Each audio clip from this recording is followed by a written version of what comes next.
Assalamualaikum warahmatullahi wabarakatuh. Alhamdulillah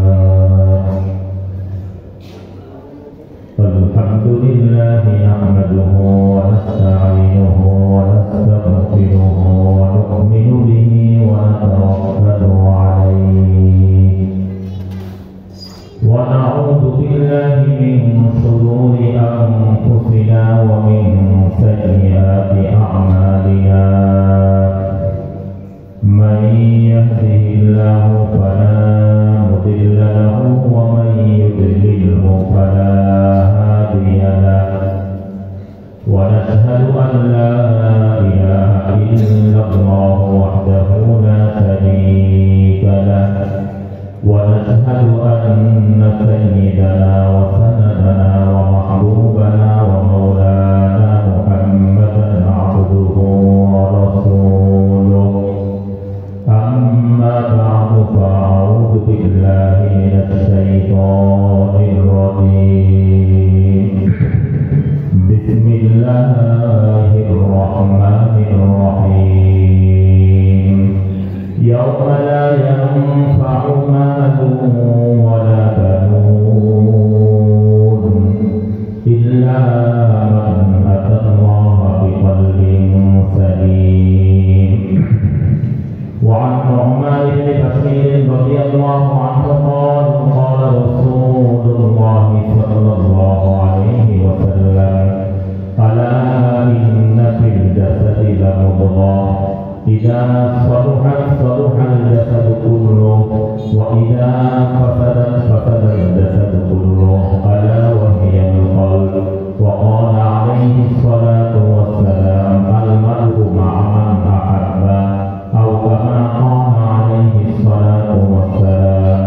بالشرك اللهم صل على محمد وعلى آل محمد كما صليت على إبراهيم وعلى آل إبراهيم إنك حميد مجيد. اللهم بارك على محمد وعلى آل محمد كما باركت على إبراهيم وعلى إبراهيم إنك حميد مجيد. Menerangkan hawali Ka'bah, menerangkan diyare Madinah, balagal huda bikamalihi, kasafat duja binamalihi, hasunat jami'u kisalihi. Sallu alaihi wa alihi. La ilaha illallah, la ilaha illallah, la ilaha illallah, la ilaha illallah, la ilaha illallah, la ilaha illallah, la ilaha illallah, la ilaha illallah, Muhammadur Rasulullah. Alhamdulillah, Allah pakir bangga Janabi Muhammadur Rasulullah সবাই বলি সাল্লাল্লাহু আলাইহি ওয়াসাল্লাম। খুশির সাথে মহব্বতের সাথে আওয়াজ করে বলি সাল্লাল্লাহু আলাইহি ওয়াসাল্লাম। এর উম্মতগণ, আল্লাহ তাআলা আপনাকে আমাকে এই ফিতনা ফাসাদের জামানায় সকল ফিতনা থেকে পরিত্রাণ দিয়ে যখন সারা বিশ্বের মধ্যে ইসলাম ও মুসলমানরা থাকবে কি থাকবে না এই প্রশ্নের সৃষ্টি হয়েছে, तमाम दुनिया থেকে ইসলাম মুসলমানদেরকে মিটিয়ে দেওয়ার গভীর চক্রান্ত ষড়যন্ত্র চলতেছে। নেকের কাজে মানুষ আশ্চর্যই না, বরং নেকের কাজকে কোন ভাবে কোন পদ্ধতিতে বন্ধ করে যাওয়া যায় এই ষড়যন্ত্রের মধ্যে লিপ্ত। গুনার কাজে স্বাভাবিক না, বরং গুনার কাজকে কিভাবে বাড়ানো যায় এই পরিকল্পনা গ্রহণ করতেছে। দিন দিন মানুষ নেকের কাজ ছাড়তেছে, গুনার কাজ করতেছে। গুনার কাজ শুধু ধরেই না, বরং প্রতিযোগিতা শুরু করছে কে কার আগে জাহান্নামে যাবে। সকলে জোরে সরে বলি নাউযুবিল্লাহ। যে সময় গোটা দুনিয়ার মানুষগুলো আল্লাহর পক্ষ থেকে একের পর এক আযাব ও গজবের শিকার হওয়ার পরেও মানুষ আখিরাত সম্পর্কে বেখবর অসচেতন, সেই মুহূর্তে আল্লাহ রাব্বুল আলামিন আপনাকে আমাকে 1446 হিজরির 27 জুমাদাল আখিরা জামিয়া আলামিয়া দারুস সুন্নাহ মাদ্রাসার বালক বালিকা শাখার উদ্যোগে আয়োজিত সপ্তম বার্ষিক ওয়াজ মাহফিল ও হালকা জিকিরে আলেম ওলামাদের মজলিসে জাকিরিন শাকিরিনদের মজলিসে, বিশেষ করে আজকের মাহফিলের প্রধান আলোচক আল্লামা মুফতি হামিদ জাহিরি সাহেব হুজুরের প্রোগ্রামে, শায়েখ মুফতি ইউসুফ বিন ইকবাল সাহেব হুজুরের মাহফিলে, মাওলানা আইয়ুব আলী কাসিমি সাহেব হুজুরের প্রোগ্রামে, আলহাজ মাওলানা ফজলুর রহমান সাহেব হুজুরের প্রোগ্রামে আজকের মাহফিলের প্রধান মেহমান জাতীয় উলামা শাইখ আইন পরিষদের সিনিয়র সহসভাপতি, ইসলামী আন্দোলন বাংলাদেশের সিনিয়র যুগ্ম মহাসচিব আলহাজ হযরত মাওলানা গাজী আতাউর রহমান সাহেবের প্রোগ্রামে হাফিজ মাওলানা গাজী আল মাহমুদ, হাফিজ মাওলানা ইলিয়াস হোসেন সহ হক্কানি ওলামায়ে কেরামের প্রোগ্রামে মাওলানা রফিকুল ইসলাম সাহেব সহ আজকে যার আহ্বানে আমরা এখানে এসেছি মুফতি সিরাজুল ইসলাম ফরিদাবাদী সাহেব, আপনাদের পরিচিত মানুষ, এলাকার মানুষের প্রিয় মানুষ, তার আহ্বানে উপস্থাপনায় আছেন মাওলানা আব্দুল্লাহ মোহাম্মদ শাহীন সাহেব, মুফতি আব্দুল হালিম চৌধুরী সহ হক্কানি ওলামায়ে কেরামের প্রোগ্রামে আল্লাহ পাক আপনাকে আমাকে আসার বসার তৌফিক দান করলেন। শুকরিয়া দান সকলে বলি আলহামদুলিল্লাহ। খুশির সাথে মহব্বতের সাথে আওয়াজ করে বলি আলহামদুলিল্লাহ। শুকরিয়া আদায় করলাম কার? জোরে আওয়াজ করে বলতে হবে কার? কি বলে শুকরিয়া আদায় করলাম? আলহামদুলিল্লাহ বলে শুকরিয়া আদায় করলে 3টা লাভ হয়। কয়টা লাভ? 3টা।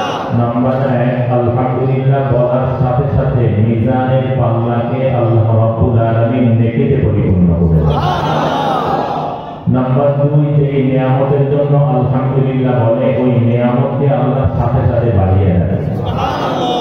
নাম্বার 3, আল্লাহ সবকিছু জানার পরেও কেমন জানি বান্দাবান্দির কাছে জানতে চান, প্রশ্ন করেন তুমি কি বলেছ? আল্লাহ পাকের বান্দাবান্দি বলে আমি বলেছি আলহামদুলিল্লাহ। সবাই বলি সমস্ত প্রশংসা আপনি আল্লাহ। আল্লাহ বলেন বান্দাবান্দি তুমি প্রশংসা করলেও আমি প্রশংসিত, না করলেও আমি প্রশংসিত, কম করলেও আমি প্রশংসিত, বেশি করলেও আমি প্রশংসিত। তুমি যদি সারা জীবন আমার প্রশংসা করো, আমার প্রশংসা সামান্য পরিমাণ বাড়বে না। সারা জীবনে যদি একবারও প্রশংসা নাও করো, আমার প্রশংসা সামান্য পরিমাণ কমবেও না। এরপরেও তুমি আমার প্রশংসা করেছ, যাও আমি আল্লাহ তোমাকে দুনিয়া ও আখিরাতে দামি ও প্রশংসিত বানিয়ে দিলাম। আমরা কি সবাই দুনিয়া আখিরাতে দামি ও প্রশংসিত হতে চাই কি চাই না? তাহলে আল্লাহ পাকের হাত ধরে বলি আল্লাহু আকবার, জোরে বলি আল্লাহু আকবার। তাহলে কার প্রশংসা করব? জোরে বলেন না, কার প্রশংসা করব? আজকের এই মাহফিলে আসতে পেরে আমরা খুশি না বেজা? যারা খুশি হইলাম, খুশিতে আমারও জোরে সরে বলি আলহামদুলিল্লাহ। আমরা কি সবাই রাসূলের খাঁটি উম্মত হতে চাই? সবাই মনে হয় চাই না। কারা কারা চাই? সোজা করে আল্লাহু আকবার আসতে হাত পাকা রাখা যাবে, জোরে আল্লাহু আকবার। যারা হতে চায় রাসূলের খাঁটি উম্মত, তারা জীবন দিয়া হলেও মানবে রাসূলের সুন্নাত। কথা ঠিক না ঠিক? যারা হতে চায় রাসূলের খাঁটি উম্মত, তারা জীবন চলে গেলেও ছাড়বে না রাসূলের কোন সুন্নাত। কথা ঠিক না ঠিক? কথা ঠিক আছে তো? শুধু মুখে না অন্তরেও?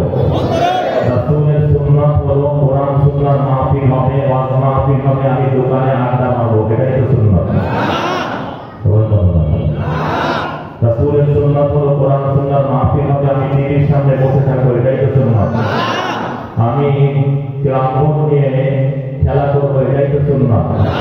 হ্যাঁ, জিলাপির দোকানে ভিড় জমাবো, এটাই তো সুন্নাত। মাহফিলের প্যান্ডেলের মধ্যে মাঝখানে মাঝখানে ফাঁকা রেখে শয়তানকে জায়গা করে দিয়ে বসবো, এটাই তো সুন্নাত।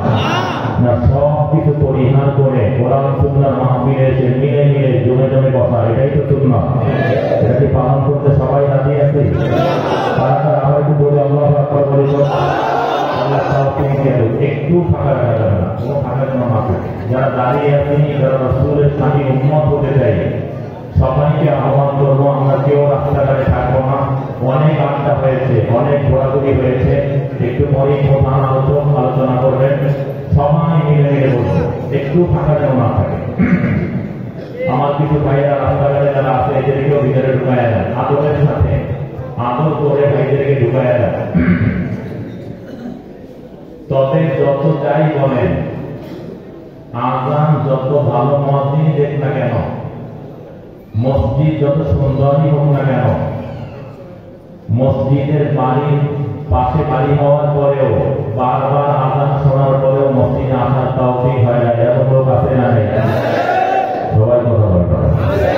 হ্যাঁ, আবার খোঁজ করে দেখবেন অনেক দূরে বাড়ি, কত কষ্ট করে আজানের আগে মসজিদে চলে আসে, ঠিক না? এই মাহফিলেও খোঁজ করে দেখবেন বারবার দাওয়াত পাইছে, মাইকের আওয়াজ অনেক বেশি শুনছে, হ্যান্ডবিল পাইছে, দাওয়াত গান পাইছে, আওয়াজ শুনছে, ব্যক্তিগত দাওয়াত, কিন্তু মাহফিলে আসার তৌফিক হয় না, হবেও না। আমার অনেক ভাইরা দেখবেন অনেক দূর থেকে কষ্ট করে মাহফিলে হাজির হয়ে গেছে, আল্লাহ যদি কবুল না করতেন, তৌফিক না দিতেন, আপনি আমিও কিন্তু মাহফিলে আসতে পারতাম না। আল্লাহ আপনাকে আমাকে ওই সকল কপাল করার অন্তর্ভুক্ত না করিয়া যারা বারবার দাওয়াত পাওয়ার পরে মাহফিলে আসতে পারবে না, বরং সমালোচনা করবে, আছে না? কত ভাবে সমালোচনা করে, মোল্লার দোষ মসজিদ পর্যন্ত, মাহফিলে করে কি হবে, হুজুররাই তো ঠিক নাই, কথা বলে। আরো কত ভয়ানক কথা বলে, টুপির মধ্যে শয়তান থাকে, কথা বলে। হ্যাঁ, আমি বলি মোল্লার মসজিদ পর্যন্ত, যাদের মসজিদ পর্যন্ত, তাদের যোগ আমার মাওলানা আরশ পর্যন্ত, যাদের সম্পর্ক মসজিদের সাথে রাসূল বলছেন আল্লাহকে আমাদের মাঝে ওদেরকে ডাকিয়া ডাকিয়া মাথার মধ্যে কুদরতি হাত বুলাইয়া দিয়ে আল্লাহ তার আরশের নিচে জায়গা দিয়ে দেবে, সুবহানাল্লাহ। তো সবাই আসতে পারবেন, আল্লাহ তাআলা আমাদেরকে তৌফিক দিলেন, সুযোগ দিলেন, আসতে পারলাম, আসলেই খুশি লাগা যায়। যারা খুশি হইলাম, খুশি সেটা আমার জোরে সরে বলি আলহামদুলিল্লাহ, আরেকটু আওয়াজ করে বলি আলহামদুলিল্লাহ। দুনিয়ায় মানুষ দুইটা জিনিসের জন্য পাগল। কয়টা? দুইটা। সবাই বলেন দুইটা। একটা হলো সম্পদ। এই হাজি রাইস মিল নাকি জঙ্গল মার্কেট নাকি এই এলাকায় খোঁজ করে দেখতে দেখবেন কারো বাড়ি রংপুর, কারো রাজশাহী, কারো ময়মনসিংহ, কারো সিলেট, কারো খুলনা, কারো বরিশাল, কারো চট্টগ্রাম, কথা বলেন, কেউ ঢাকার বিভিন্ন জায়গায়। ভাই ওই পঞ্চগড় থেকে রংপুর বিভাগ ছেড়ে এই জঙ্গল মার্কেটে গাজীপুরে কেন আসতো? ওই কিছু টাকা পয়সা ইনকাম করার জন্য, কথা বলেন। আবার দেখবেন এই জঙ্গল মার্কেট, গাজীপুর, এই মাসন, এখান থেকে দেখবেন কেউ মাকে ছাড়ছে, বাবাকে ছাড়ছে, দুগ্ধপায়ী বাচ্চাকে ছেড়ে কেউ মালয়েশিয়া, কেউ দুবাই, কেউ সৌদি আরব, কেউ সব কিছু বাদ দিয়ে ইটালি, আছে না? কিছু টাকা পয়সা ইনকাম করে পরিবার পরিজনকে নিয়ে শান্তিতে থাকবে। তাহলে দুনিয়ায় মানুষ সম্পদের জন্য পাগল, এর দ্বারা ফায়দা হয়, উপকার হয়। আর একটা পাগল মানুষ সন্তানের জন্য, কিসের জন্য? কথা বলা যায়, কারণ ফায়দা হয়, বয়স হয়ে গেছে, এখন আর নিজে ইনকাম করতে পারে না, ছেলে টাকা দেয়, এটা দিয়ে সে চলে, আছে না? দেখেন একজন মুরব্বী মারাত্মক অপরাধ করছে, তার সাথে আর একজন ঝগড়া, কার সাথে ঝগড়া করবো জানো? তার ছেলে দিচ্ছি, অফ হয়ে যায়, তার সম্পদের দ্বারাও ফায়দা হয়, সন্তানের দ্বারাও ফায়দা হয়। আমি কোরআন কারীমের সূরা শুআরা 88-89 নম্বর আয়াত তেলাওয়াত করেছি। আল্লাহ এই আয়াতের মধ্যে বলেন, ইয়াউমা লা ইয়ানফাউ মালুন ওয়ালা বানুন, কিয়ামতের ময়দানে সম্পদ দিয়েও কোনো ফায়দা হবে না, সন্তান দিয়েও কোনো লাভ হবে না। সম্পদ দিয়ে যদি ফায়দাই হইত তাহলে কারুন সবচেয়ে বড় উপকার কারণে হইত, লাভ হইত। কারণ আদম আলাইহিস সালাম থেকে কিয়ামত পর্যন্ত কারুনের চাইতে বড় সম্পদশালী আল্লাহ আর কাউকে করেন নাই, করবেন না। নবী রাসূলদের মৌলিক সম্পদের আলোচনা আল্লাহ কোরআনের মধ্যে করেন নাই, কিন্তু কারুনের সম্পদ নিয়ে আল্লাহ নিজেই কোরআনের মধ্যে আলোচনা করেছেন। আল্লাহ বলেন, ইন্না কারুনা কানা মিন কওমি মূসা ফাবাগা আলাইহিম ওয়া আতাইনাহু মিনাল কুনুজি মা ইন্না মাফাতিহাহু লাতানুহু বিল উসবাতি উলিল কুওয়া। কারুন মূসা আলাইহিস সালামের বংশধর ছিল। আল্লাহ বলেন, আমি আল্লাহ কারুনকে এত এত এত পরিমাণ স্বর্ণ মুদ্রার ভান্ডারের মালিক বানিয়েছিলাম, যেই স্বর্ণ মুদ্রার ভান্ডারের গোডাউনের গেটের মধ্যে যেই তালা ছিল, এই তালার চাবি বহন করতে শক্তিশালী একটা দল অবরোধ হয়ে যেত। তাফসীরের মধ্যে আছে কমপক্ষে 100 উট লাগতো। বলেন তো 100 উট কি পরিমাণ চাবি বহন করতে পারে? এই চাবির জন্য কি পরিমাণ তালার প্রয়োজন? এই তালার জন্য কি পরিমাণ গোডাউনের প্রয়োজন, ভান্ডারের প্রয়োজন? না, এগুলো চাউলের গোডাউন ছিল না, এগুলো গম আটার গোডাউন ছিল না, রড সিমেন্ট বালুর গোডাউন ছিল না, গোডাউন ছিল না, সব স্বর্ণ মুদ্রার গোডাউন। এত পরিমাণ স্বর্ণ মুদ্রার মালিক কারুনকে কে করেছিলেন? জোরে আওয়াজ করে বলেন না কে? এত স্বর্ণ মুদ্রার গোডাউনের মালিক হওয়ার পরেও কারুন জান্নাতি না জাহান্নামী? বিনা হিসাবে জাহান্নামী। তাহলে সম্পদ দিয়ে কিয়ামতের ময়দানে কোনো ফায়দা হবে না, সন্তান দিয়ে কোনো লাভ হবে না। তোমার আমার সন্তান কি কিন্তু আল্লাহর খলিল বলেন আজরের সন্তান। আল্লাহর খলিল ইব্রাহিম, তার বাবা বলেন আজর। ইব্রাহিম লিআবিহি আজর আতাত্তাকিযু আসনামান আলিহা ইন্নী আরাকা ওয়া কওমাকা ফী যালালিম মুবিন। এই আজরের ইব্রাহিমের মতো সন্তানের দ্বারা আজরের কোনো ফায়দা হবে না, বরং বলেন আজর জান্নাতি না জাহান্নামী? বিনা হিসাবে জাহান্নামী। তাহলে সম্পদ দিয়েও কোনো ফায়দা হবে না, সন্তান দিয়েও কোনো লাভ হবে না। কি দিয়ে ফায়দা হবে? আল্লাহ বলেন, ইল্লা মান আতাল্লাহ বিকলবিন সালিম।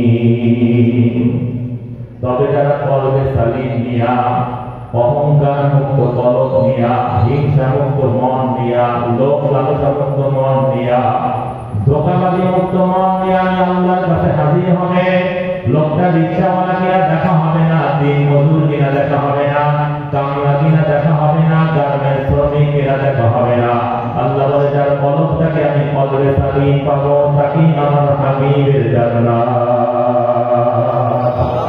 আমার খলিলের জান্নাত, আমার নবী রাসূলদের জান্নাত, আমার ওলিদের জান্নাত, আমার আসিয়ার জান্নাত, আমার বেলালের জান্নাত, আমার মারিয়ামের জান্নাত, আমার আরশের সঙ্গে লাগানো জান্নাত, সবচেয়ে দামি জান্নাত, জান্নাতুল ফেরদাউসের মেহমান বানায়া দিব। সুবহানাল্লাহ। তার শুধু জান্নাত না, জান্নাতুল খুলদ না, দারুস সালাম নামক জান্নাত না, দারুল করার নামক জান্নাত না, জান্নাতুল আদন না, জান্নাতুল মাওয়া না, জান্নাতুল ইলিয়িন না, জান্নাতুল নাঈম না, বরং শ্রেষ্ঠ জান্নাত নবী রাসূলের জান্নাত, আল্লাহর আরশের সঙ্গে লাগানো জান্নাত, জান্নাতুল ফেরদাউসের মেহমান হওয়ার জন্য একটা জিনিসের প্রয়োজন। কয়টা জিনিস? একটা। জোরে কথা বলতে হবে, কয়টা জিনিস? কোরআনের ভাষায় তার নাম হলো কলবে সালিম। কি নাম? কলবে সালিম।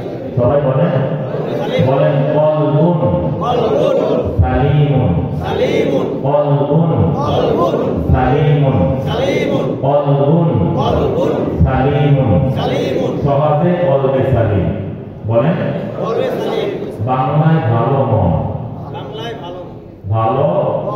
হিংসা নাই, অহংকার নাই, লোভ লালসা নাই, রিক্সা চালায় খায়, 3 দিন 4 দিন করে খাবার নাই, কিন্তু একদিন পরিমাণ হারাম খায় না, চুরি করে না। কথা বলে কারণ কলবটা কলবে সালিম। আমাদের দেশে যারা বড় বড় জানেন চাঁদাবাজি করে, চুরি করে, ডাকাতি করে, সুদ ঘুষ গ্রহণ করে, কোন রিক্সাওয়ালা করে না, কোন গার্মেন্টস শ্রমিক করে না, কোন সাধারণটা করে না। এরা অভাবে চুরি করে না, বরং কলবটা নষ্ট হয়ে যাওয়ার কারণে, স্বভাব ধ্বংস হয়ে যাওয়ার কারণে দেশের 1 টাকা না, 2 টাকা না, হাজার কোটি না, লক্ষ লক্ষ কোটি টাকা পাচার করিয়া বাহিরে বেগম পাড়া তৈরি করে। আছে না নাই? ওই দেখেন আমরা আন্দোলন সংগ্রাম করি, আমার ভাইরা আন্দোলন সংগ্রাম করে, এরপরে চৌরাস্তায় ভ্যানে থেকে তাদের জায়গা এই চাঁদাবাজি জুলুমের জন্য দেশটা স্বাধীন হয়েছে। হ্যাঁ, তোদেরকে ধরেন না কেন, খাম্বার মধ্যে বেঁধে রাখেন না কেন? সবাই এক হয়ে যায়। আমরা চাঁদাবাজি দেখতে চাই না, জুলুম দেখতে চাই না, সন্ত্রাসী দেখতে চাই না। আবার যদি কেউ চাঁদাবাজি করতে আসে, খাম্বার মধ্যে বেঁধে রাখবেন, বাঁশের লাঠি দিয়ে ওর ঠ্যাং গুঁড়ো গুঁড়ো করে দেবেন। রাজি আছেন সবাই? ইনশাআল্লাহ। ভেজাল কোথায়? চেহারার মধ্যে না, ভেজাল হলো কলবে। কোথায়? সবাই বলেন। এই কলবটাকে ভেজাল মুক্ত করা, পরিশুদ্ধ স্বচ্ছ একটা কলব, যাকে কোরআনের ভাষায় বলা হয় কলবে সালিম। কিচ্ছু নাই, পরিচয় নাই, গোলাম, কিন্তু যাদের কলবটা কলবে সালিম তারা রাসূলের সঙ্গে একই জায়গাতে থাকবে। সুবহানাল্লাহ। আমরা কি আমাদের কলবটাকে কলবে সালিম বানাতে চাই? কারা কারা একটু জোরে আল্লাহু আকবার, একটু জোরে বলি আল্লাহু আকবার। আল্লাহ তুমি আমাদের কলবকে কলবে সালিম বানায় দাও। তোমার হাবিবের সঙ্গে বেলালের মতো জান্নাতুল ফেরদাউসের মেহমান হওয়ার জন্য কলবে সালিমের প্রয়োজন। এই কলবকে কলবে সালিম বানানোর জন্য যেই যোগ্যতার প্রয়োজন, সেই যোগ্যতা আমাদেরকে দিয়ে দাও আল্লাহ। যে আমলের প্রয়োজন, সেই আমল করার তৌফিক দিয়ে দাও আল্লাহ। সবাই বলি আল্লাহুম্মা আমিন, জোরে বলি আল্লাহুম্মা আমিন। এই কলবটাকে কলবে সালিম বানানোর মাধ্যম হলো 5টা। কয়টা মাধ্যম? জোরে কথা বলতে হবে। কয়টা? নামাজ কয়টা? জোরে বলেন। ইসলামের দেনা কয়টা? তাহলে এই কলবটাকে কলবে সালিম বানানোর মাধ্যম কয়টা? 1 নম্বর মাধ্যম হলো কাসরাতে যিকরুল্লাহ, অধিক পরিমাণে আল্লাহ পাকের জিকির করা। কার জিকির? জোরে আওয়াজ করে বলেন না, কার জিকির? একটু মহব্বত দরদ নিয়ে আমার মালিককে ডাক দিয়া বলি না আল্লাহ। আর মহব্বত দরদ নিয়ে আমার মালিককে একটু ডাক দিয়ে বলি আল্লাহ। রেজাল্ট কি? যদি জিকির বেশি করতে পারো, জিকিরের দ্বারা জিহ্বাটাকে মিলায় রাখতে পারো, কিয়ামতের ময়দানে প্রথমেই নামাজের হিসাব। ও যুবক, জৈবন কিভাবে ব্যয় করতো হিসাব দিয়ে সামনে অগ্রসর হও। ও মুরব্বী, পুরা জীবন কিভাবে ব্যয় করতো হিসাব দিয়ে সামনে কদম বাড়াও। ও আলেম, এলেম অনুযায়ী আমল করতো কিনা হিসাব দিয়ে সামনে অগ্রসর হও। ও সম্পদশালী, মাল কিভাবে ইনকাম করতো, কিভাবে ব্যয় করতো হিসাব দিয়ে সামনে অগ্রসর হও। রোজার হিসাব দিয়ে সামনে অগ্রসর হও। হজ যাকাতের হিসাব দিয়ে সামনে অগ্রসর হও। দাওয়াত তালিম তাসকিয়া জিহাদের হিসাব দিয়ে সামনে অগ্রসর হও। না, আমি তো হিসাব দিয়ে সামনে অগ্রসর হতে পারবো না, হিসাব দিয়ে জান্নাতে ঢুকতে পারবো না। যারা পারবো না তাদের জন্য আমার মালিক এক শ্রেষ্ঠ আমল দিয়েছেন, যিকরুল্লাহ। যারা জিকিরের দ্বারা জিহ্বাকে বিজয় রাখবে, ওদের কোনো হিসাব হবে না, ওরা বিনা হিসাবে হাসতে হাসতে মালিকের জান্নাতের মেহমান হয়ে যাবে। সুবহানাল্লাহ। 1 নম্বর মাধ্যম বেশি বেশি কার জিকির। আল্লাহ বলে যারা জিকির করে ওরা আমার, আমি ওদের। সুবহানাল্লাহ। আল্লাহ বলে আমার লোকেদের হিসাব দিচ্ছে, বরং ওরা তো সুপারিশ করে আমাদেরকে জান্নাতে ঢুকে। 1 নম্বর মাধ্যম কাসরাতে যিকরুল্লাহ, বেশি বেশি কার জিকির। 2 নম্বর মাধ্যম কাসরাতে তিলাওয়াতে কোরআন, বেশি বেশি কোরআন এখানে তেলাওয়াত করা। আল্লাহু আকবার। দামি? যদি প্রশ্ন করা হয় রাসূল দামি না কোরআন দামি, এক কথায় উত্তর কোরআন দামি। কোরআনের সাথে যে লাগে সেই দামি হয়ে যায়। কাপড় লাগলে কাপড় দামি হয়, কাঠ লাগলে কাঠ দামি হয়ে যায়। কথা ঠিক না ঠিক?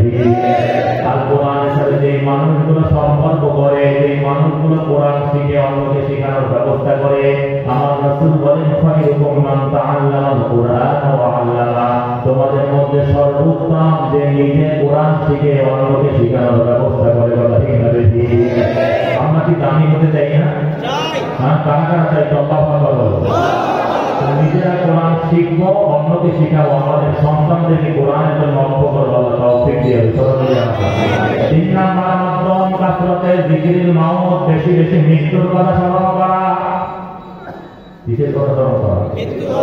সবাই বলে আসলে আমরা এমন দুনিয়াদার হয়ে গেলাম, এমন দুনিয়ার প্রতি আসক্ত হয়ে গেলাম। এখানে অনেকে আছে আমার সবচেয়ে কাছের মানুষ, সবচেয়ে প্রিয় মানুষ, সবচেয়ে নিকটের মানুষ, সবচেয়ে আপন মানুষ, মায়ের লাশ কাঁধে করে বহন করে কবরে রেখে আসছি। কিন্তু এমন দুনিয়াদার হয়ে গেলাম, মাকেও ভুলিয়ে গেছি, কবরকেও ভুলিয়ে গেছি, মৃত্যুকেও ভুলিয়ে গেছি, আখিরাতকেও ভুলিয়ে গেছি। আছে না? আমরা একই কাঁধে করে এরপরে সবচেয়ে আপন মানুষ বাবার লাশ বহন করে কবরে রেখে আসলাম। কবর, আখিরাত, মৃত্যুকেই শুধু ভুলি নাই, বাবাকেই ভুলিয়া যাই নাই। বরং বাবা রেখে যাওয়া সম্পদ নিয়ে 2 ভাই মারামারি। নাই মারামারি নাই, আরেকজনের বিরুদ্ধে মামলা দিয়ে দিতে কাছে না। হ্যাঁ, ওই দিন মারামারি বন্ধ হয়ে যাবে, মামলাও শেষ হয়ে যাবে। এমন একদিন হবে যেদিন তোমার আমার সন্তান তোমার আমার লাশ কাঁধে করে বহন করে কবরের দিকে নিয়ে যাবে। সেদিন মৃত্যুর প্র্যাকটিক্যাল হবে, কবরের প্র্যাকটিক্যাল হবে, আখিরাতের প্র্যাকটিক্যাল হবে, আখিরাতের জীবন শুরু হয়ে যাবে। কিন্তু তোমার আমার কোনো ফায়দা হবে না। এজন্য আল্লাহ হাবিব বলেন আকসিরু যিকরা হাযিহিল লাযযাতিল মাউত, বেশি বেশি করিয়া ওই জিনিসের কথা স্মরণ করো যা তোমার সব আশা ভঙ্গ করিয়া দিবে, সব স্বাদ মিটাইয়া দিবে। সব তৈরি করছে যে ছেলেটাকে বিদেশ পাঠাবে, ঈদের আগে ছেলে দুনিয়া থেকে বিদায় হয়ে গেছে।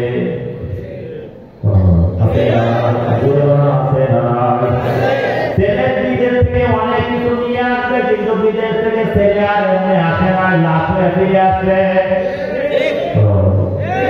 এমন অবস্থা বিদেশ দিয়ে ইনকাম করে টাকা পাঠানোর আগে বিদায় হয়ে গেছে, লাখ আনার তৌফিক হয় না। আল্লাহ হাবিব বলেন ওই মৃত্যুর কথা বারবার স্মরণ করো। কিভাবে স্মরণ করবো?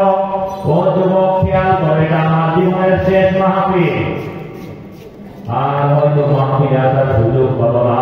খোঁজ নিয়ে দেখো কত বছর এই মাদ্রাসার মাহফিলে অনেকে ছিল, এখন আর তাদেরকে দেখা যায় না। আছে না? নামাজে দাঁড়াইতে খেয়াল করে আমার জীবনের শেষ নামাজ, আর হয়তো নামাজ পড়ার সুযোগ পাবো না। খানার হাতে নিচে খেয়াল করে আমার জীবনের শেষ খানা, আর হয়তো খানা খাওয়ার সুযোগ পাবো না। এই খানা তোমাকে মৃত্যুর কথা স্মরণ করায় দিল, আখিরাতের কথা স্মরণ করায় দিল। ওই নামাজ তোমার আখিরাতমুখী নামাজ হলো, মৃত্যুর কথা স্মরণ করায় দিল। আল্লাহ হাবিব ফরমান এরকম যদি 20 বার অথবা 100 বার মৃত্যুর কথা খেয়াল করতে পারো, শহীদের মর্যাদা হয়ে জান্নাতি হয়ে যাওয়া।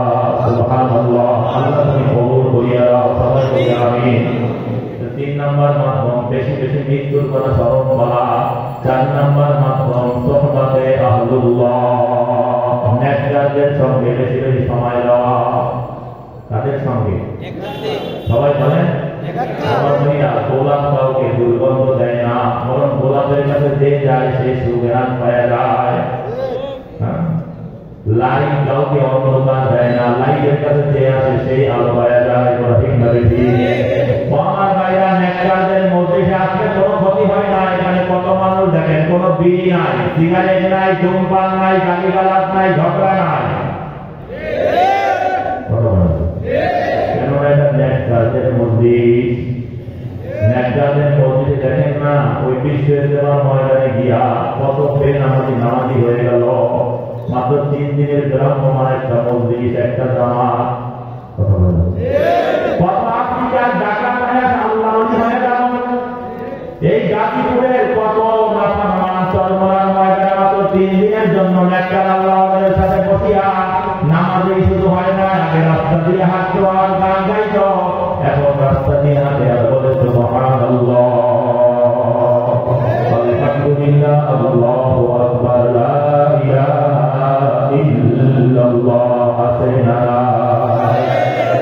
আগে মাথায় টুপি তো দূরের কথা কিছুই দিত না বরং টুপি ওদেরকে গালি দিত এখন টুপি না বরং পাগড়ি পরিয়ে চলে আগে লম্বা জামা দেখতেই পারত না এখন লম্বা জামা ছাড়তেই পারে না কথা ঠিক না রিক্সাওয়ালা রিক্সা চালায় লম্বা জামা সুন্নতে জামা পরিয়া মাথায় পাগড়ি পরিয়া আল্লাহ জিকির করে আর রিক্সা চালায় আছে না নেককারদের মধ্যে সেখানে তোমার কোনো ক্ষতি হবে না বরং বেনামাজি তুমি নামাজি হয়ে যাবা তোমার জিহ্বার মধ্যে গানের আওয়াজ ছিল এখন জিকিরের আওয়াজ চালু হয়ে যাবে কথা ঠিক না ঠিক আল্লাহ নিজেই বলেন ইয়া আইয়ুহাল্লাযীনা আমানু তাকুল্লাহ ওয়া কুনু মা'আস সাদিকিন হে ঈমানদাররা ঈমানকে মজবুত করো তাকওয়ার দৌলত অর্জন করো আল্লাহর ঈমানকে কিভাবে মজবুত করো তাকওয়ার দৌলত কিভাবে অর্জন করো আমার মালিক বলে অকুনু মা'আস সাদিকিন আই সালিহিন নেককার আল্লাহওয়ালার সঙ্গী হয়ে যাও ওয়াহিব্বুস সালিহিন ওয়া লাস্তু মিনহুম লাআল্লাল্লাহ ইয়ারযুকুনি সালাহ আমি নেককার আল্লাহওয়ালাদেরকে মহব্বত করি তাদের সঙ্গে চলি যদিও আমি নেককার না এই আশায় মহব্বত করি আশায় তাদের সঙ্গে চলি একদিন না একদিন আমার মালিক ওই নেককারের উসিলায় আমাকেও নেককার বানায় দিবে কথা ঠিক না ঠিক নেককার যেমন কোন দামি জিনিসের সঙ্গে মূল্যহীন জিনিস থাকে সেটাও দামি হয়ে যায় এখানে তো বেশিরভাগ গ্রামের মানুষ আপনারা গ্রামের না হলে আমি গ্রামে ধান চিনেন না ধান সবাই কথা বলে চিনেন না হ্যাঁ ধান যত ঝাড়েন তুলা দিয়ে ঝাড়েন মেশিনে ঝাড়েন যত ভালো করে ঝাড়েন ঝাড়েন ওর মধ্যে চিটা থাকে কি থাকে না যেই চিটাগুলো অনেক ঝাড়ার পরেও ধানের থেকে আলাদা হয় না ধানের মন যদি 1000 টাকা হয় চিটার মন কত সবাই কথা বলে কথা বুঝতেছেন কত ওই চিটা আলাদা করিয়া ধানের বাজারে নিয়ে গেলে মানুষ পাগল বলবে কথা বলেন চাউল যত দামি বলেন মিনিকেট বলেন নাজিশির বলেন বাসমতি বলেন কালিজিরা বলেন চিনিগুলা বলেন ওই চাউলের মধ্যে পাথরের টুকরা থাকে কি থাকে না যে পাথরের টুকরাগুলো অনেক বাতায়ের পরেও চাউলের থেকে আলাদা হয় না চাউলের কেজি 100 টাকা হয় পাথরের কেজি কত জোরে কথা বলে না নেককারদের মসজিদ যত খাঁটি হোক না কেন যত দামি হোক না কেন ওই মসজিদের মধ্যেও তো আমার মতো কিছু চিটা আমার মতো কিছু পাথর আমার মতো কিছু নাফরমান আমার মতো কিছু গুনাহগার আমার মতো কিছু পাপী আমার মতো কিছু অপরাধী হাজির হইয়াই যায় আমার ভাইরা দুনিয়ার বিচারে যদি ধানের সঙ্গে চিটাকে ধানের দামে বিক্রি করতে পারি কিনতে পারি চাউলের সঙ্গে পাথরকে চাউলের দামে বিক্রি করতে পারি কিনতে পারি দুনিয়ার কেউ তো রহমান না কেউ তো গফফার না সব তো রহমান গফফারের গোলাম আমার মালিক রহমান আমার মালিক গফফার আমার মালিক রহিম আমার মালিক গফুর আমার মালিক কিয়ামতের ময়দানে যখন নেককার আল্লাহওয়ালাদেরকে জান্নাতের দামে বিক্রি করিয়া দিবে নেককার আল্লাহওয়ালাদেরকে জান্নাতের ঘোষণা দিয়া দিবে তখন আমার মতো চিটা আমার মতো নাফরমান যারা বারবার নেককার আল্লাহওয়ালাদের মজলিসে বসতি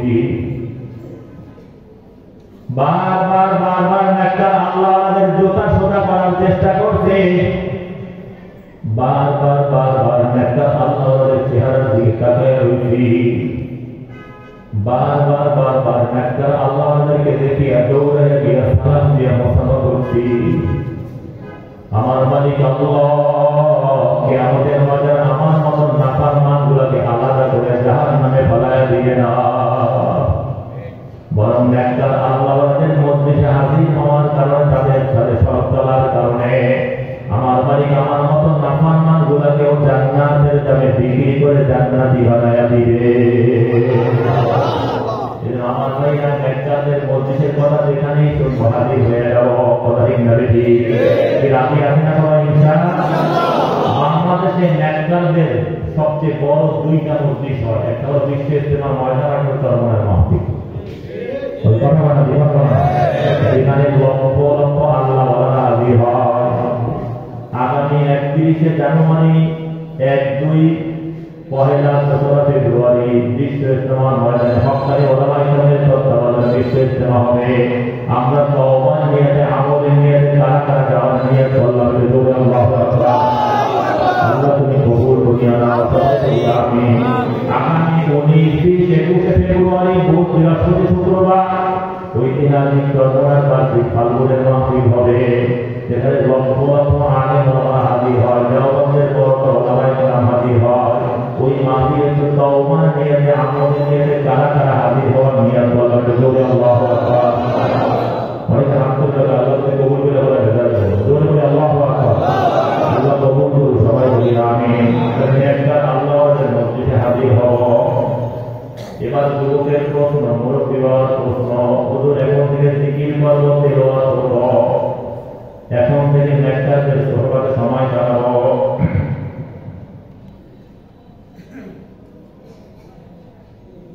এখন থেকে মৃত্যুর কথা স্মরণ করব, কিন্তু 40-50 বছর যে গুনাহ করবে সেই গুনাহ কি হবে?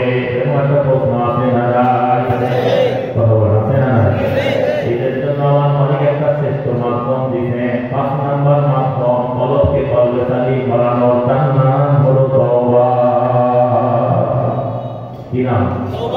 তওবা এমন এক দামি আমল, যদি কেউ খাঁটি তওবা করে 40, 50, 60, 70, 80 বছর গুনাহ করতে, আমার মালিকের গুনাহ মাফ করে আমল নামাটা খালি হয়ে যায়।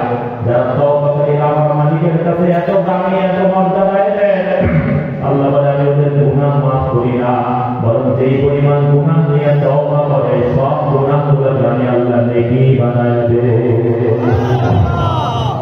আপনি কি এমন একটা তওবা করতে রাজি আছেন যে এই তওবা আপনার গুনাহগুলোকে নেকি বানায় দেবে? আল্লাহ করবো জোরে করে আল্লাহু আকবার। তওবাকারী হিসেবে কবুল করে নাও আল্লাহ। আল্লাহুম্মা আমিন। কলবটাকে কলবে সালিম বানানোর জন্য 2টা জিনিস ব্যয় করা লাগবে। কয়টা জিনিস? 2টা। সবাই কথা বলতে বলেন। 1 নম্বরে সময়। এই যে সময় দিতেছি, ফায়দা হইতেছে কি হয় না? সবাই কথা বলে না? হ্যাঁ, আল্লাহকে পাওয়ার জন্য সময় দিব। সময় আমাকে কেমন দামি বানাবে? সামান্য সময় আল্লাহওয়ালাদের মজলিসে যাওয়া, আল্লাহওয়ালাদের সোহবতে সময় কাটানো 100 বছর রিয়ামত ইবাদতের চাইতেও দামি। সুবহানাল্লাহ। এখন থেকে নেককার আল্লাহওয়ালাদের মজলিসে নেককারদের জন্য সময় ব্যয় করতে হয়, এই কথা বলবো না। কিরে যুবক, তোমাকে তো মসজিদে দেখি না, হুজুর অফিসে কাজের চুপচাপ কি মাথা, মসজিদে দেখি না, দোকানদারি করি, একটা মসজিদে একটা সময় লাগে দোকানে করিয়ে গেল, নষ্ট শয়তানের নামায় করিয়ে গেল না। এখন থেকে আর এই কথা বলবো না। নামাজ দোকানের কারণে বন্ধ হবে না, বরং নামাজের কারণে বারবার দোকান বন্ধ হবে। নামাজকে বলবো না, কাজ আছে, কাজকে বলে না আমার নামাজ আছে। কথা ঠিক না দেখি? এখন থেকে দিনই কাজে আল্লাহকে পাওয়ার জন্য, আল্লাহর জান্নাতে ঢোকার জন্য আমি সময় ব্যয় করবো। কারা নিয়ে করতে পারে? সবাই বলি আমিন। 2 নম্বর ব্যয় করতে হবে সম্পদ। 2 নম্বর কি? অনেক কিছু সম্পদ ব্যয় করে টুপিটা টেকে এখন ইসলামের অবস্থা এত মারাত্মক। 20, 50, 60,000 টাকার মোবাইল, কিন্তু চুরি কেনার টাকা নেই। মসজিদের দোকানে গিয়ে একজন মেসব করে রাখি আপনি বলে, পরে আরেকজন 2 টাকা মেসব করা হবে। একবার মেসব দিয়ে রেখে গেল দোকানে, দেখেন যে আরেকজন মেসব করবো, এই ভাই আপনি আমার মেসব করা আমি মনে করতে যাবো দোকানে আসতো। নিজের নাই, মসজিদে চুরি করবো।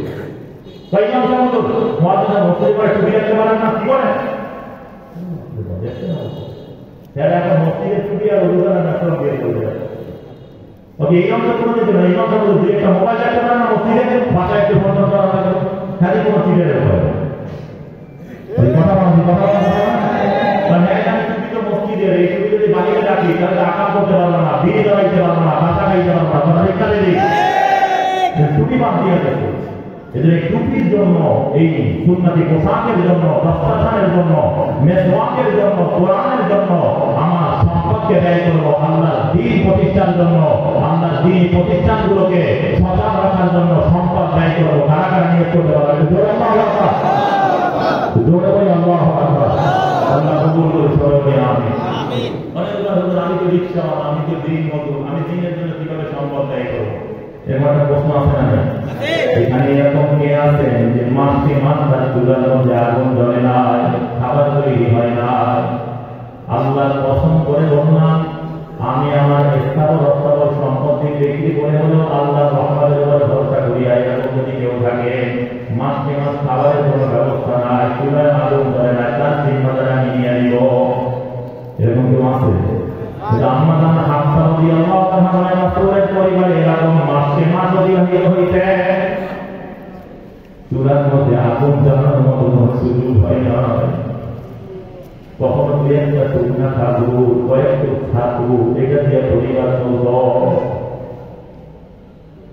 আমার আসলে তো এরকম অবস্থা হইতে লাগাতার 3 দিন 4 দিন ধরে কোনো খাবারের ব্যবস্থাই হয় না, একটা খেজুরের ব্যবস্থা হয় না। এরকম কে আছেন 3 দিন 4 দিন ধরে কোনো খাবারই খাইতে পারেন না?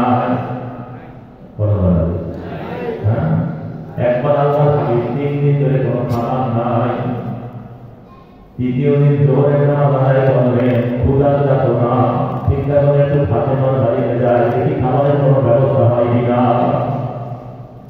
আল্লাহ হাবিব ফাতেমা রাদিয়াল্লাহু বাড়িতে ঢুকতেছেন, না জানে টের করা হাসান হোসেন চৌধুরী আসছে, দৌড় দিতে পারে মাথায় খেয়ে পড়িয়ে গেছে। নানা কি নিয়ে আসছো? নানা আমি তো কিছু নিয়ে আসতে পারি না। তুমিও কিছু নিয়ে আসলা না, মা আমাদেরকে এত আদর করতো, এত আদর করে, কিন্তু জানি না কি অপরাধ করছি না। 3 দিন ধরে আমাদেরকে কোনো খাবার দেয় না, নানা সহ্য করতে পারি না। বলে খাবার অপেক্ষা করো, ধৈর্য ধরো, আর কত ধৈর্য ধরো। আল্লাহ হাবিবের চোখ থেকে ঝরঝর করে পানি ঝরে। হাসান হুসাইন বলে না, তুমি তো কোনোদিন কোনো কিছু না নিয়ে আমাদের কাছে আসো না, কতদিন পরে আসা, তুমি কিছু নিয়ে আসো না। মা আমাদেরকে খাবার দেয় না, আব্বা তো কথাই বলতে পারে না। ফাতেমা রাদিয়াল্লাহু আনহা বের হইলেন, আব্বা কি নিয়ে আসছেন? রাসূল বলে মা একটা খাবারের জন্যই আমি তোমার বাড়িতে আসছি না। বলে আব্বা এই হাসান হুসাইনের সামনে 3 দিন পর্যন্ত একটা খেজুর পেশ করতে পারি না। আল্লাহ হাবিব বলেন মা ধৈর্য ধরো, আল্লাহ উত্তম প্রতিদান দিয়ে দিবেন।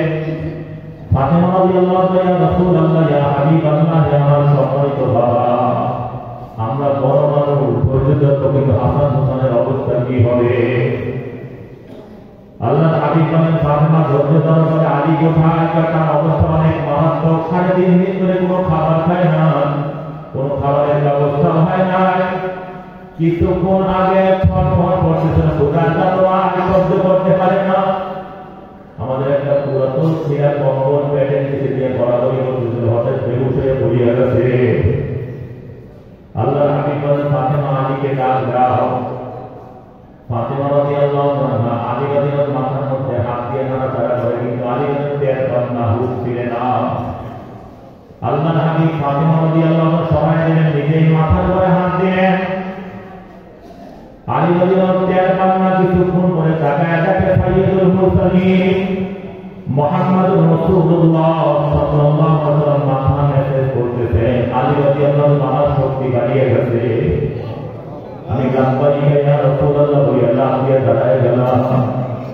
ইয়া রাসূলুল্লাহ ইয়া হাবিবাল্লাহ, আপনার আলী উপস্থিত আছেন, কি করতে হবে বলেন? আল্লাহ হাবিব বলে আলী এই ছিঁড়া পুরাতন কম্বল এটা নিয়ে বাজারে যাও, বিক্রি করে দেখো কোনো ব্যবস্থা হয় কিনা। ফাতেমা রাদিয়াল্লাহু আনহা বলেন ইয়া রাসূলুল্লাহ ইয়া হাবিবাল্লাহ, আমার সম্মানিত পিতা পুরাতন সিরা কম্বল কে কিনবে তা তো জানি না, তবে আমাদের মাত্র একটা পুরাতন সিরা কম্বল, এইটা দিয়ে পুরা পরিবার শীতের সময় কাটায়। এটা যদি বিক্রি করা হয় কি অবস্থা হবে? আল্লাহ আগে বলেন মা ধৈর্য আল্লাহ উত্তম ব্যবস্থা করবেন। আমি বাজারে যাও, কেউ যদি পুরাতন সিরা কম্বলের দাম না বলে আমার কথা বলবা। আলী রাদিয়াল্লাহু বাজারে গেলেন, কেউ কম্বলের কোনো দাম বলে না, কিছুক্ষণ পরে বলেন আল্লাহর হাবিব আমাকে পাঠাইছেন। অমনি একজন এসে বলে আলী তোমার কম্বলের দাম হলো 1.5 দিরহাম। আরেকজন এসে বলে আলী তোমার কম্বলের দাম হলো 2 দিরহাম। আরেকজন এসে বলে আলী তোমার কম্বলের দাম হলো 4 দিরহাম। আরেকজন এসে বলে আলী তোমার কম্বলের আমি কোনো দাম বলবো না, তবে আমি তোমাকে 6 দিরহাম দিব। 1 দিরহাম হাসানের জন্য, 1 দিরহাম হোসেনের জন্য, 1 দিরহাম ফাতেমার জন্য, 1 দিরহাম আলী তোমার জন্য, 2 দিরহাম আল্লাহর হাবিবের মেহমানদের জন্য। আল্লাহু আকবার। আমি কম্বলটাকেও নিয়ে নিব, কিয়ামতের ময়দানে বিপদে পড়িয়া যাই, আমি মালিকের কাছে এই ঘটনা পেশ করব। আলী রাদিয়াল্লাহু আনহু তাকে কম্বল দিয়ে দিলেন, 6 দিরহাম দিলেন, বাজার করার জন্য রওনা হলেন। অমনি দেখেন সামনে একজন বৃদ্ধ বিকলাঙ্গ ভিক্ষু হাত বাড়ায় দিয়েছে, আলী আমাকে কিছু দাও। আলী রাদিয়াল্লাহু আনহু বলেন ভাই তুমি কার কাছে হাত বাড়াইলা? তার পরিবারের এই অবস্থা। আলী 3 দিন 3.5 দিনের কথা বলো, তোমার কাছে যে হাত বাড়াইছে 4 দিন ধরে তার পানির কোনো ব্যবস্থা হয় না। অমনি আলী রাদিয়াল্লাহু আনহু চিন্তা ভাবনা না করিয়া তাকে 6 দিরহাম দিয়ে দিলেন। আমার মালিকের সঙ্গে কথা বলা শুরু করলেন, মান জাআ বিল হাসানাতি ফালাহু আশরু আমসালিহা। আল্লাহ তুমি তো বলেছো তোমাকে যে এক দেয় তুমি তাকে 10 দিয়ে দাও। আমি তোমার আয়াতের উপরে বিশ্বাস রাখিয়া এই বৃদ্ধ বিকলাঙ্গ ভিক্ষুকে 6 দিরহাম দিয়েছি, আমি কিন্তু তোমার কাছে 60 দিরহাম পাই। তুমি আমাকে 60 দিরহাম দিলে তোমার কোরআন আয়াতের উপর আমার আস্থা আরো কোটি গুণে বাড়িয়ে যাবে, না দিলে আমি আলীর কোনো ক্ষতি হবে না। আলী রাদিয়াল্লাহু আনহু সামনে থেকে অবস্থান হলেন। কি অবস্থা? তাহলে মালিকের কোরআন আয়াতের উপরে কোনো আস্থা। দেখেন একজন সুদর্শন যুবক, এত সুন্দর চেহারা, একটা দামি ঘোড়া নিয়ে সামনে গিয়ে দাঁড়িয়েছে। আলী রাদিয়াল্লাহু আনহু দেখিয়ে ঘোড়া থামায় দিয়েছে, আলী ঘোড়া কিনবা নাকি? ভাই কিসের ঘোড়া কেনার কথা বলেন? আমার অবস্থায় মালিক ঘোড়াটা একটু চালায় দেখো, যদি পছন্দ হয় আমি বাকিকে তোমাকে ঘোড়া দিয়ে দিব। আলী রাদিয়াল্লাহু আনহু ঘোড়া চালানোর জন্য ঘোড়ার উপর উঠলাম, দেখি বাতাসের গতিতে ঘোড়া চলে। আমি আলীর জীবনে কত ঘোড়া চালাই না, আরবে কত ঘোড়া দেখলাম, কিন্তু এরকম সুন্দর দ্রুতগামী ঘোড়া কোনোদিন দেখি না। ভাই আপনার ঘোড়ার নাম কত? ওই ঘোড়ার নাম 140 দিরহাম। আলী রাদিয়াল্লাহু আনহু 400 দিরহাম, এই ঘোড়ার নাম কত? কম নেই তো। আমি মালিকের উপরে আস্থা রাখিয়া 140 দিরহামে ঘোড়া নিলাম। ভাই আপনার পরিচয় কি? পরিচিত ঘোড়া বিক্রি করার জন্য দাও, পরে তোমার সাথে অনন্তকালের জন্য আমার সাক্ষাৎ হবে। ঘোড়া বিক্রি করলে টাকা দেওয়ার জন্য হাজির হওয়া, আমাকে খালি পায়া যাওয়া। আলী রাদিয়াল্লাহু আনহু সামনে থেকে অগ্রসর হলেন। দেখেন একজন সুদর্শন যুবক, এত সুন্দর চেহারা, চামড়ার ব্যাগের মধ্যে দিরহাম নিয়ে দাঁড়ায় আছে। আলী রাদিয়াল্লাহু আনহু দেখিয়ে থামায় দিয়েছে, আলী ঘোড়া বিক্রি করবা নাকি? হ্যাঁ বিক্রি করবো। কত দাম বলবো? আমি কোনো দাম বলবো না, আপনি একটা দাম বলেন। মনে মনে বলে আমার মালিকের সাথে আমার তো একটা হিসাব আছে, যদি হিসাব মিলিয়ে যায় আমি তাকে ঘোড়া দিয়ে দিব। সুবহানাল্লাহ। অমনি ওই সুদর্শন যুবক বলে, আলী তোমার ঘোড়ার দাম হলো 200 দিরহাম। আলী রাদিয়াল্লাহু আনহু মাথাটা নিচু হয়ে গেছে, মাথাটা উঠায় বললেন আলহামদুলিল্লাহ। মনে মনে বললেন ঘোড়াওয়ালা আমার কাছে 140 দিরহাম পায়, আর আমি আমার মালিকের কাছে 60 দিরহাম পাই, আমার হিসাব মিলিয়ে গেছে। তবে মালিক ওয়াদা পূর্ণ করে, কিন্তু এত তাড়াতাড়ি করে আমি আমার জানা ছিল না। আমার মালিকের কোরআনের আয়াতের উপর আমার আস্থা আরো কোটি গুণে বাড়িয়ে গেল। ঘোড়া দিয়ে 200 দিরহাম দিলেন। ভাই আপনার পরিচয় কি? ভাই দ্রুত ঘোড়ার নাম পরিশোধ করো, অনন্তকালের জন্য তোমার সাথে আমার সাক্ষাৎ হবে। দৌড়ায় গেলেন, ঘোড়াওয়ালাকে পায়া তাকে 140 দিয়া দিলেন। ভাই আপনার পরিচয়টা একটু বলেন তো, দ্রুত বাজারে যাও, হাসান হোসাইনের জন্য, ফাতেমার জন্য, রাসূলের জন্য ব্যবস্থা করো। আলী রাদিয়াল্লাহু আনহু গেলেন, অনেক বিশাল বাজার করে যখন বাড়ির মধ্যে ঢুকতেছেন, আল্লাহ হাবিব টের পায়, বলে আলী, ঘোড়ার ব্যবসা তোমার কেমন হইল?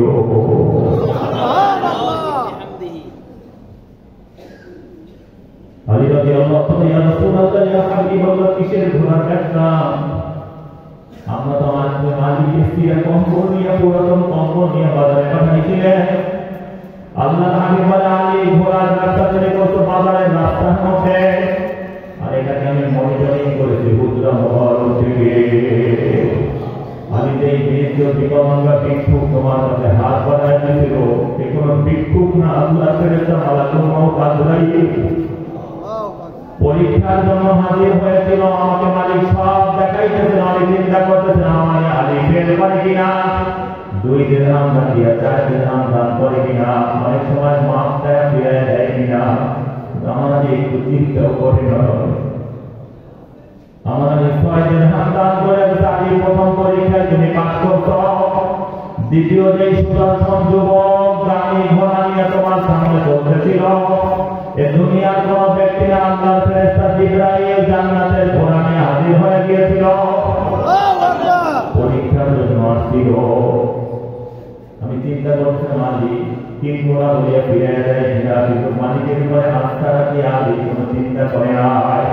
আলী এই পরীক্ষায় তুমি পাস করছো, আমার মালিকের পক্ষ থেকে পরীক্ষা বিভিন্নভাবে হয়। এরপরে তৃতীয় যেই সুদর্শন যুবক, এ কোন দুনিয়ার কোন যুবক না, আমাদের কোন ব্যক্তি, আল্লাহর ফেরেশতা মিকাঈল পরীক্ষার জন্য হাজির হয়েছিল। আলী তুমি নিজেই তো বলেছিলে ঘোড়ার দাম 400 দিরহাম হইলেও কম হয়ে যায়, কিন্তু তুমি নিজে কোনো দামও বলো না, তার উপরে ছাড়িয়ে দিচ্ছ, এটা পরীক্ষা ছিল। আলী এই পরীক্ষায় তুমি উত্তীর্ণ হইছ। এরপরে জিবরাইল আমার কাছে আসছে, আয়েশা বলে, ইয়া রাসূলুল্লাহ, ইয়া হাবিবাল্লাহ, আপনার হাসান হোসাইনের তো ক্ষুধার যাতনা, দুনিয়ায় ওদের এত ত্যাগ, এত কোরবানি, এত কষ্ট, আপনি ওদেরকে সুসংবাদ শুনে যান। ওয়াল হাসান ওয়াল হুসাইন সাইয়্যিদা শাবাবিয়া ফিল জান্নাহ, আপনার হাসান হোসেন জান্নাতের যুবকদের সর্দার হয়ে যাবে। আপনার ফাতেমা, তাকে আপনি এত বেশি মহব্বত করে, তার পরিবারে এত আল্লাহ ফাতেমাকে সুসংবাদ শোনায় না। ফাতেমা সাইয়্যিদাতুন নিসাই আহলিল জান্নাহ, আপনার ফাতেমা জান্নাতের মহিলাদের নেত্রী হবে। আপনার আলী তার বয়সী যারা জান্নাতি হবে, তাদের সর্দার আল্লাহ আলীকে বানায় দিবে। আপনার আবু বকরকে দ্বীনের জন্য ত্যাগ করার কারণে আবু বকরকে গোটা উম্মতের সর্দার বানায় দিবে। আল্লাহর হাবিব আপনার পরিবারে দোয়া, আল্লাহ জান্নাতের চাবি আপনার হাতে দিয়ে দিবে। সুবহানাল্লাহ। আমার ভাইয়া, এখানে মাদ্রাসা, কলেজে রাসূলের মেহমান, এখানে 2টা মহিলা শাখা, পুরুষ শাখা আছে, গরিবে বাচ্চাদের সুন্দর ব্যবস্থা করা হয়। মাদ্রাসার অনেক কিছুর প্রয়োজন। আমি এখান থেকে কয়েকজন ব্যক্তি যাবো, প্রথমে একজন ব্যক্তি আল্লাহর হাবিবের সম্মানে এই কলেজের মেহমানদারির জন্য 5 বস্তা চাল, মাত্র 15,000 টাকা। কলেজের মেহমানদারির জন্য একজন ব্যক্তি করে আমি 50,000, 1 লাখ টাকা দাবি করবো না। একজন বলেন আমি 5 বস্তা চাল এই কলেজের জন্য মেহমানদারির জন্য ব্যবস্থা করবো আল্লাহর হাবিবের সম্মানে। যেহেতু একজন আল্লাহ আকবার করে তারা যদি একবারে না মানে 2-3 বারে দিয়ে দিলে 15,000 টাকা। একজন ব্যক্তি আল্লাহর হাবিবের সম্মানে জানান যে আমি দিব 5 বস্তা চাল, 50 থেকে 5 বস্তা চাল, 15,000 টাকা। একজন ব্যক্তি মনে আল্লাহর হাবিবের সম্মানে কলেজের মেহমানদারির জন্য একজন। এরকম কে আসছে, একজন যুবক বলেন মুরব্বী বাজান আমি 5 বস্তা চাল দিব। এই 50,000, 30,000, 20,000 বলি না, মাত্র 15,000 টাকা। এক ব্যক্তি বলেন যে আমি 15,000 টাকা কলেজের মেহমানদারির জন্য 5 বস্তা চাল, 5 বস্তা চাল কিনে দিলে হবে, নিজে কিনে দিলে হবে। একজন বলেন ইনশাআল্লাহ আমি দেব, একটু দ্রুত বলি। এরপরে একজন কলেজের মেহমানদারির জন্য, এই মাদ্রাসার জন্য একজন বলেন 10,000 টাকা, 3 বস্তা, একটু বেশি 3 বস্তা চাল, একজন 10,000 টাকা। আল্লাহর খলিল ইব্রাহিম আলাইহিস সালামের সম্মানে একজন বলেন আমি 10,000 টাকা দিব। আসি এরকম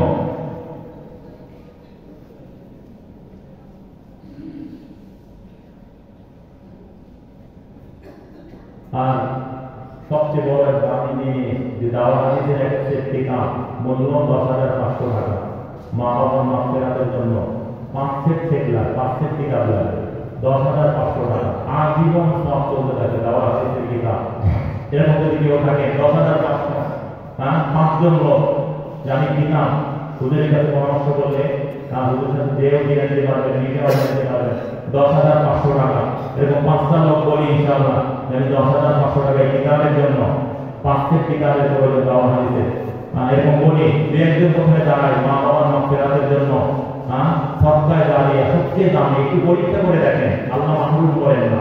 এখানে 10 গুণের ঘটনা শুনলেন, কোরআনে আল্লাহ 700 গুণ দিয়ে দেয় আল্লাহ। প্রথমে একজন বলি 15,000 টাকা, এরপরে 10,500 টাকা।